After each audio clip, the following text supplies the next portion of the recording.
याबद्दल सुद्धा विविध स्पष्टीकरणं आपल्याला ऐकायला मिळू शकतात।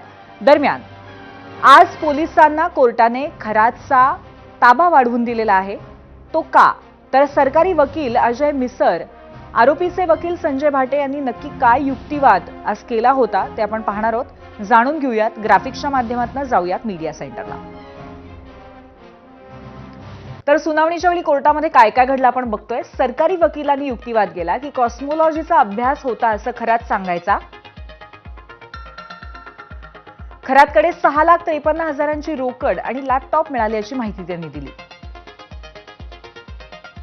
खरातकडे काळ्या रंगाची रिव्हॉल्वर आणि 31 कारतूस मिळाली असंही सांगितलं। खरातनं नरबळी दिल्याचा संशय असल्याचं सरकारी वकिलांनी आज नमूद केलेलं आहे कोर्टामध्ये। सरकारी वकील असंही म्हणाले की खरात वाघ साप लोकांना दाखवायचा, हरणाची काळी आणि पांढरी कस्तुरी तो लोकांना द्यायचा।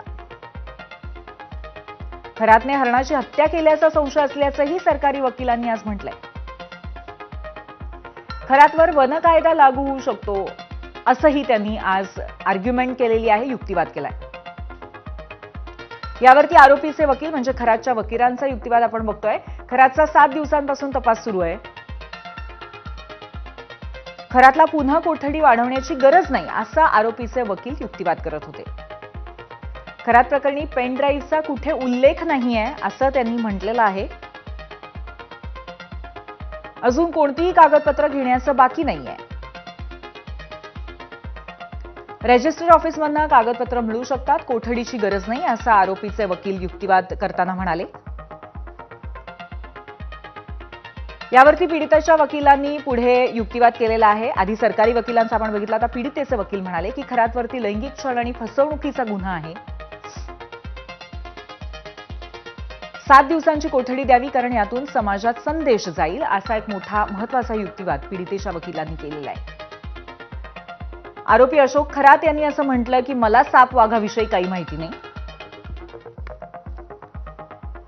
आरोपीने असंही म्हटलं की मी हे सगळं पहिल्यांदाच ऐकतोय। मंदिरात जायचो तेव्हा 100 लोक असायचे। 5 दिवसांच्या कोठडीत जे प्रश्न विचारले त्याची सगळी उत्तरं मी दिली असं अशोक खरातचं म्हणणं आहे।